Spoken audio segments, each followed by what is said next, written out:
Hey guys, how are you all. Guys, आज की video के अंदर मैं आप बच्चों के लिए, तुम्हारे सीएमए वाले हमारे जितने भी बच्चे हैं, सीएमए इंटर के, फाइनल के, बहुत परेशान है बेचारे।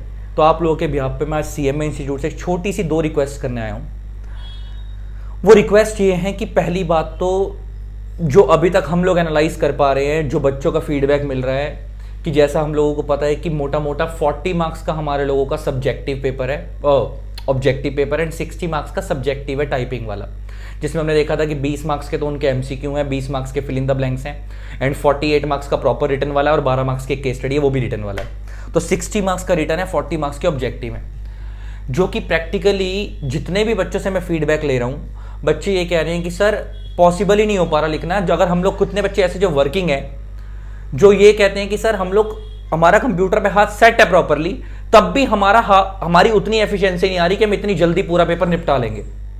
क्योंकि ऐसा नहीं होता ना, ऑफिस के अंदर तो बंदा काम कर रहा है, वो कहीं से देख के लिख रहा है चीज को, कुछ कर रहा है तो उस पर फिर भी एक बार को हो जाता है। यहां तो पहले सोचना है फिर लिखना है, उसके लिए भी टाइम चाहिए। तो पहली बात तो सर मेरी एक छोटी सी रिक्वेस्ट है सीएमए इंस्टीट्यूट से कि पहली बात तो ये जो, अगर आपको ऑनलाइन ही कराने, पहली बात तो ये ऑनलाइन का क्लेश ही मेरे समझ नहीं आ रहा। आप लोगों का इंस्टीट्यूट अलग ही चल रहा है। जब सीए और सीएस इंस्टीट्यूट फिजिकली चल सकते हैं तो आप लोग फिजिकली क्यों नहीं चल सकते? और आपके अंदर ऐसा कौन सा आप लोग ग्लोबल लेके जा रहे हो? आप लोगों के ग्लोबल के हालात इतने बुरे हैं कि आप लोगों के एमटीबी पहले पीडीएफ में आते हैं, है ना, और बच्चा पीडीएफ में तुम्हारे वो करता है, एमटीबी तुम्हारे एमटीबी के हालात तो इतने बुरे हैं, और वैसे तुम्हें अपने इंस्टीट्यूट को ग्लोबल लेके जाना है। मेरी एक छोटी सी रिक्वेस्ट ये है कि ग्लोबल जाने के चक्कर में उन बच्चों को थोड़ी सी कदर कर लो जो बेचारे गांव शहर में रहते हैं, जिन्होंने आज तक कभी लैपटॉप चला के भी नहीं देखा, कंप्यूटर चला के भी नहीं देखा। वो टाइपिंग कैसे करेगा बेचारा, जिसके माँ बाप के पास कंप्यूटर है ही नहीं। वो सेंटर बेस तुम्हारा, मैं बहुत उस डिसीजन से बहुत ज्यादा सेटिस्फाइड हूं कि बच्चे को सेंटर पे जाके पेपर देना है। जब सेंटर पे जाकर देना ही है तो फिजिकली करा लो यार, ऑनलाइन कराने की जरूरत क्या है? पहली बात तो ये तो। और अगर करवा रहे हो तो प्लीज एमसीक्यू की वेटेज थोड़ी बढ़ाओ और फिल इन द ब्लैंक्स की वेटेज थोड़ी बढ़ाओ, ताकि बच्चे को टाइपिंग कम करनी पड़े, ताकि उसके लिए थोड़ा सा ईजी हो जाए। अदरवाइज बेटर तरीका ये है कि फिजिकली करा दो एग्जाम्स, ऑनलाइन कराने की जरूरत नहीं है। ऑनलाइन वाला कलेश ही खराब है, फिर आप लोगों से सेंटर अरेंज नहीं होंगे और उसके बाद आखिरी पेपर पोस्टपोन होंगे। सच्चाई दुनिया जानती है कि आप लोगों से पिछली बार सेंटर अरेंज नहीं हुए थे।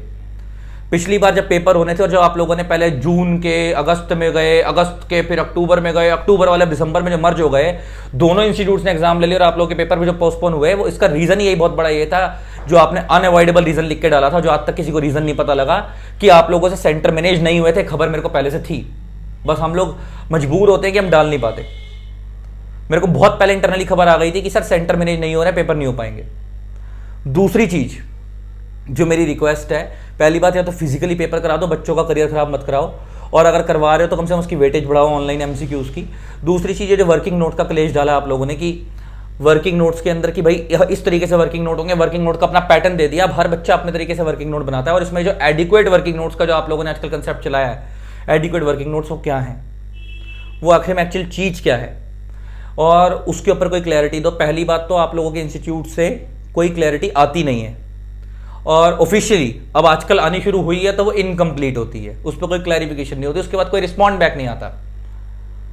और फिर जो काउंसिल मेंबर जगह जगह ट्विटर पे ट्वीट कर करके डालते हैं, फिर बच्चे बेचारे मेरे को भेजते हैं कि सर अभी इस बात से क्या हिंट निकाले। भाई साहब, क्या एक अलग सा रहस्य बन गया, मिस्ट्री सी हो गई है, समझ ही नहीं आता कि चल क्या रहा है। ये बच्चा कहता सर इसको डिकोड करो जरा, ये क्या हुआ, ये क्या कहना चाह रहा है ये काउंसिल मेंबर। अलग सी ट्वीटें चल रही होती हैं। तो भाई इसको देख लो यार, क्यों बच्चों के करियर खराब करने पे तुले पड़े हो? मेरे को तो तुम्हारे हालात अब भी नहीं लग रहा कि दिसंबर पेपर तुम कर पाओगे, है ना।